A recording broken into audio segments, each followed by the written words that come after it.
Welcome students. Board exam 2024 कक्षा 8th subject science विज्ञान का ये मॉडल पेपर आपके लिए बहुत ही महत्वपूर्ण होने वाला है।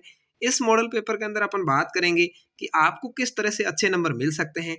ये पेपर बिल्कुल RSCERT द्वारा जारी है, जो आपके एग्जाम करवाती है, पेपर छापती है, उसी एजेंसी द्वारा ये पेपर जारी किया गया है। इसका फुल सॉल्यूशन मैं आपको करवाऊंगा, तो आपको वीडियो को पेशेंस बना करके देखना है और चैनल पर पहली बार आए जरूर सब्सक्राइब करके बेल आइकन यानी घंटी का बटन प्रेस करना है, जिससे कि आपको जो आने वाले समय के अंदर आपके एग्जाम है उसके मोस्ट पेपर प्राप्त हो सके। तो चलिए यहाँ पर शुरू करते हैं इस पेपर को। सबसे पहले ईंधन के अपूर्ण दहन से विषैली गैस बनती है। जो अपूर्ण दहन होता है ईंधन का, उसको जलाते हैं, उससे कौन सी गैस निकलती है? तो कार्बन मोनोऑक्साइड गैस निकलती है। द आपको यहाँ पर सही भरना है। आपको जो कॉपी मिलेगी वो पेपर साथ में ही होगा, उसी के अंदर आपको लिखना है, अलग से कोई उत्तर पुस्तिका आपको नहीं मिलेगी। तो इस तरह से ही आपको ऑब्जेक्टिव टाइप क्वेश्चंस करने हैं। घरों में कौन सा द्रव ईंधन काम आता है? घरों के अंदर जो अपन गैस टंकी लगाते हैं वो LPG गैस की होती है। आपको यहाँ पर भरना है, ठीक है ना। आप वनोन्मूलन को रोकने के लिए क्या सुझाव देंगे? वनोन्मूलन का मतलब है वन कम कटे, वनों को कम काटा जाए। इसके लिए अपन क्या कर सकते हैं? कागज का पुनः उपयोग कर सकते हैं, कागज का पुनः चक्रण कर सकते हैं, कागज की बचत कर सकते हैं। उपयोग सभी सही है। द आपको यहाँ पर भरना है। आवर्ती का मात्रक क्या है? तो आवर्ती का मात्रक हर्ट्ज होता है, हर्ट्ज। इसको एच ऐसे लिखते हैं, ठीक है। इस तरह से यहाँ पर स आपका सही जवाब है। आवासीय क्षेत्रों में ध्वनि प्रदूषण कम करने हेतु आप अपने मित्रों को निम्न में से क्या सुझाव देंगे? टेलीविजन रेडियो की ध्वनि प्रबलता कम करना, ये सही है। औद्योगिक मशीनों को शहर से दूर लगाना, ये भी सही है। वाहनों के हॉर्न का उपयोग कम करना, ये भी सही है। उपयोग सभी सही है। द आपका यहाँ पर सही जवाब है। अगला है, निम्न में से कौन सा पदार्थ विद्युत का सुचालक है, यानी किसमें विद्युत आ सकती है? तो एल्यूमिनियम में। ब आपका यहाँ पर सही जवाब है। प्लास्टिक, लकड़ी और रबड़ के अंदर विद्युत नहीं चलती। गैस बर्नर, साइकिल का हैंडल, पहियों के रेम आदि पर क्रोमियम का विद्युत लेपन क्यों किया जाता है? क्योंकि क्रोमियम चमकदार होती है, बिल्कुल सही है। ये संक्षारित नहीं होती, मतलब नष्ट नहीं होती, ये भी सही है। ये खरोंचों का प्रतिरोध करती है, इस पर खरोंच भी नहीं लगती। तो ये सभी काम सही है। द आपका यहाँ पर सही जवाब होगा। अगला है, आप निम्न में से किसी घर्षण द्वारा आसानी से आवेशित कर सकते हैं?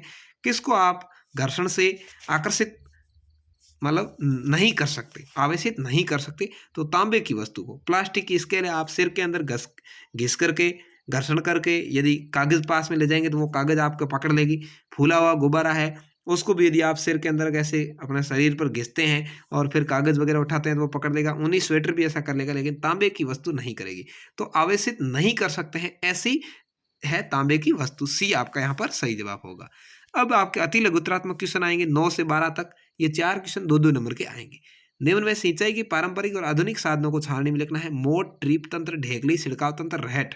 इनको आधुनिक और पारंपरिक अलग अलग करना है। पारंपरिक का मतलब होता है जो पुराने समय में चलते थे, आधुनिक मतलब आजकल चलते हैं। तो मोट ये पहले चलता था, ढेकली, रहट ये पहले चलते थे, पारंपरिक साधन में आ जाएगा।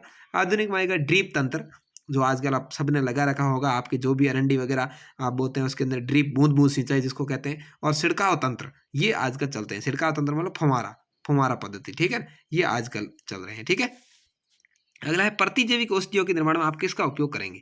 एंटीबायोटिक बनाने के लिए प्रतिजैविक औषधियों के निर्माण में सूक्ष्म जीवों जैसे जीवाणु का और कवक का उपयोग अपन कर सकते हैं। 2 नंबर का ये क्वेश्चन है। LPG और CNG का पूरा नाम?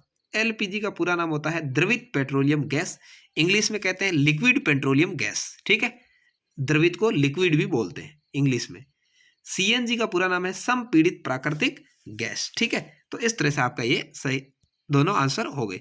खिलाड़ी कीलदार जूते का उपयोग क्यों करते हैं? खिलाड़ी है वो कीलों वाले जूते क्यों पहनते हैं भाई? स्पाइक से घर्षण बढ़ जाता है, स्पाइक से फर्श पर पकड़ मजबूत हो जाती है, इससे फिसलने की संभावना नहीं रहती, अतः खिलाड़ी स्पाइक्स पहनते हैं। यानी कीलों वाले जूते पहनने से क्या है? घर्षण बढ़ जाता है, वो पैर फिसलता नहीं, ठीक है ना। फर्श पर पकड़ भी मजबूत रहती है, इसलिए कीलों वाले जो जूते हैं वो खिलाड़ी पहनते हैं, जिससे वो घिस करके या घसीट करके नीचे नहीं गिरे। अगला है, मिलान करना है। रासायनिक उर्वरक, ये यूरिया एवं सुपर फास्फेट आएगा।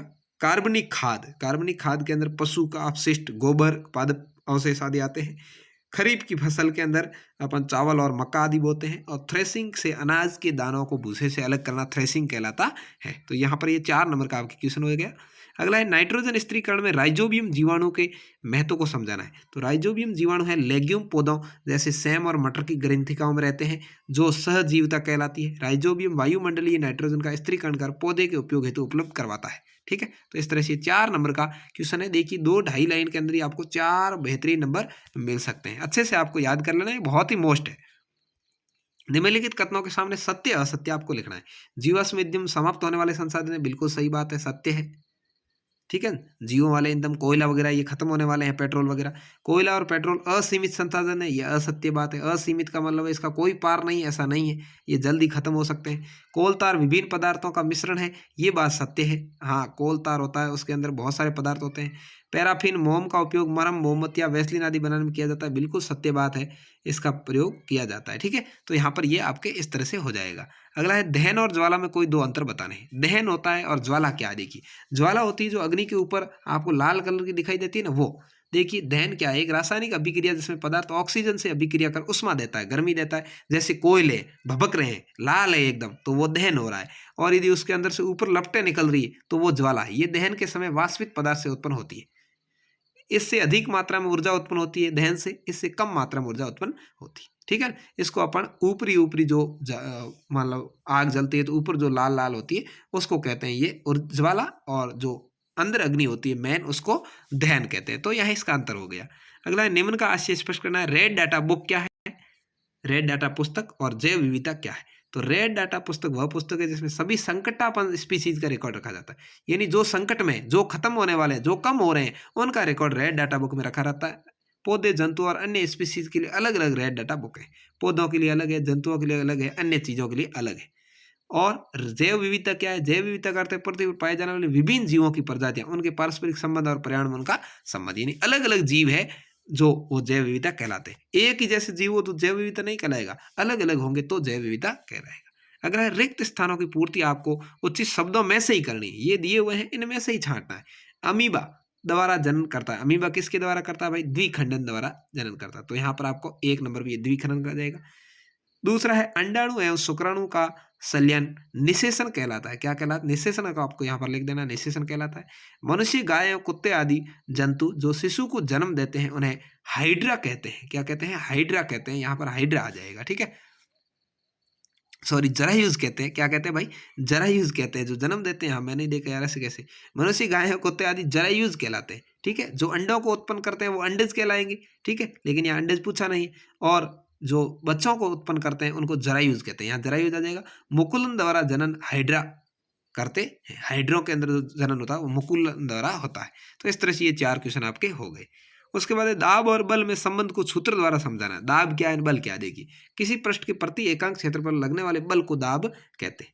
दाब का सूत्र है बल बटा क्षेत्रफल जिस पर बल लगता है। इस प्रकार दाब और बल एक दूसरे के अनुक्रमानुपाती होते हैं। जितना अधिक दाब लगाया जाएगा उतना ही अधिक बल उत्पन्न होगा। इसी प्रकार जितना अधिक बल होगा उतना ही अधिक दाब उत्पन्न होगा। ये एक दूसरे के उल्टे हैं। ठीक है, वैसे तो उदाहरण देकर समझाइए कि घर्षण शत्रु या मित्र दोनों कैसे। अब घर्षण, घर्षण आपको अच्छे समझ में आया होगा। घर्षण के कारण गति करती हुई वस्तु की ऊर्जा की काफी मात्रा उष्मा ऊर्जा के रूप में व्यर्थ चली जाती, तो ये घर्षण शत्रु हो गया। घर्षण बल वाहनों जैसे बसों, ट्रेनों, हवाई जहाज, रॉकेट आदि की वेग में निश्चित सीमा से आगे नहीं बढ़ने देता है, ज्यादा स्पीड नहीं चढ़ने देता। घर्षण के कारण मशीनों की दक्षता का ह्रास होता है। ये तो है इसके शत्रु है, नुकसान है। अब है फायदा, क्या है देखिए। फुल स्पीड बढ़ जाएगा तो क्या होगा, घर्षण बल हमें पृथ्वी की सतह पर चलने में सहायता करता है। घर्षण नहीं होगा तो अपन उड़ने लगेंगे। कागज की सतह पर पेन के शीर्ष के मध्य घर्षण बल हमें लिखने में सहायता करता है, नहीं तो क्या है, पेन लिख ही नहीं पाएगा, टिकेगा ही नहीं, घर्षण नहीं होगा। ब्रेक लगाने पर वाहन के पहिए और सड़क के मध्य घर्षण बल वाहन को रोकने में सहायता करते हैं। घर्षण नहीं होगा तो वाहन रुकेंगे ही नहीं। ठीक है, तो इस तरह से ये फायदेमंद है। अब निम्नलिखित की व्याख्या करनी है। सुचालक और विद्युत धारा का रासायनिक प्रभाव। तो ये देखिए, सुचालक और विद्युत धारा का रासायनिक प्रभाव दोनों की व्याख्या की गई है, आप इसको आराम से पढ़ सकते हैं। उसके बाद हम 22वें क्वेश्चन की ओर बढ़ेंगे। अपने नेत्रों को उचित देखभाल करने के लिए 2 सुझाव देने। तो देख सकते हैं आप, नेत्रों के लिए बहुत कम या अधिक प्रकाश हानिकारक है। ज़्यादा ही नहीं होना, कम भी नहीं होना, ठीक ठीक मीडियम होना चाहिए। बहुत कम और अधिक दोनों ही। अपर्याप्त प्रकाश से नेत्र खिंचाव और सिर दर्द हो सकता है। कम रोशनी है तो नेत्र खिंचाव होगा, सिर दर्द होने लग जाएगा। सूर्य या किसी शक्तिशाली लैंप का अत्यधिक प्रकाश अथवा लेजर टॉर्च का प्रकाश रेटिना को क्षति पहुंचा, और ज़्यादा प्रकाश है तो अंदर जो रेटिना है, काले वाला, ब्लैक वाला, वो क्षतिग्रस्त हो सकता है। ठीक है, दूसरा है अपने नेत्रों को कभी नहीं रगड़ना चाहिए। अपने नेत्रों को रगड़ना नहीं। यदि नेत्रों में कोई धूल का कण गिर जाए, नेत्रों को स्वच्छ जल से धोना है। यदि कोई सुधारना, डॉक्टर के पास जाना है। यदि आप नेत्र को मसलते हैं तो हो सकता है उसके अंदर घाव हो सकता है, तो ये नेत्रों की देखभाल करनी है आपको इस तरह से। नेत्र यानी आंख। सड़क सुरक्षा संबंधी 2 नियम लिखने हैं। या बाह्य निषेचन और आंतरिक निषेचन कोई दो अंतर, या मानव कर्ण का नामांकित चित्र। या तो आपको ये 3 क्वेश्चन करने हैं या ये 2 करने हैं। वाहन चलाते समय किन किन बातों का ध्यान रखेंगे? अलैंगिक जनन की एक विधि का सचित्र वर्णन। तो जो आपको ठीक लगे वो दोनों में से करने। अथवा में, अथवा का मतलब ये 2 साथ में करेंगे या ये 3 साथ में करेंगे, ठीक है। तो ये इस तरह से यहाँ करके रखे हैं, आप देख सकते हैं। वाहन चलाते समय क्या क्या करना है, बाह्य निषेचन और आंतरिक निषेचन का भी बताया हुआ है, आराम से आप रोक करके देख सकते हैं। और ये देखिए यहाँ पर ये चित्र भी बताया हुआ है, कर्ण, पटल, आंत्र और बाहर कान का, ठीक है, मानव कान का चित्र। ये अथवा वाले हैं कि वाहन चलाते समय क्या करना है, अलैंगिक जनन की क्या विधि है, दोनों ही बताए, जो आपको ठीक लगे वो करना। ये हाइड्रा मुकुलन हो रहा है, ठीक है। और शोर ध्वनि प्रदूषण कम करने के उपाय भी लिखे हुए हैं। अब है असंतुलित आहार से आप क्या समझते हैं, भोजन में आवश्यक पदार्थों का क्या क्या महत्व है। या ये जो आपको क्वेश्चन दिए हुए हैं, या तो ये 2 करिए या ये 2 करिए, दोनों में से कोई दो करने हैं, भले ही ऊपर वाले 2 करें नीचे वाले 2 करें। इसके उत्तर मैं आपको दिखा देता हूँ, यहाँ आप आराम से देख लीजिए। यहाँ पर ये अथवा वाले हैं, मनुष्य के शरीर में अंतःस्रावी ग्रंथियाँ कैसे काम करती है और कौन कौन सी है। और ये दूसरा, द्रव बर्तन की दीवारों पर दबाव डालता है तो कैसे, यहाँ पर ये पूरा पढ़ लीजिए और इसके बाद में ये समझाया हुआ भी है कि किस तरह से गुब्बारा फूल गया है। अब 25वां क्वेश्चन है, तड़ित चालक का चित्र बनाना है या परावर्तन। ये 2 करने हैं आपको या ये 2 करने हैं, दोनों में से कोई 2 करने हैं, जो भी आप करें। ये देखिए तड़ित चालक का चित्र बनाया, तांबे की प्लेट वगैरह आराम से इसका दिखाया हुआ है पूरा। तड़ित चालक किसको कहते हैं आपको पता है? ऊपर जो बिजली वगैरह होती है ना, आकाशीय बिजली, वो नहीं गिरे इसके लिए यहाँ पर ये सिस्टम लगाया हुआ होता है, ठीक है, घरों के अंदर, जिससे घर पर बिजली नहीं गिरे। ये देखिए आप, इसके सारे आंसर है वो यहाँ पर दिए हुए हैं, आप इनको आराम से समझ सकते हैं। ये अथवा वाले हैं, यहाँ पर देखिए इसका चित्र भी बनाया है, एक दूसरे को कैसे आकर्षित कर रहे हैं, परावर्तित कैसे कर रहे हैं। तो यहाँ पर इस तरह से ये था आपके सामाजिक का पेपर। कैसा लगा, सॉरी साइंस का, विज्ञान का पेपर कैसा लगा, कमेंट करके जरूर बताएं। और ऐसे ही पेपर मैं अपलोड करता रहूँगा, इसके लिए आप चैनल को सब्सक्राइब करके वीडियो को लाइक शेयर करें। धन्यवाद, जय हिंद, वंदे मातरम।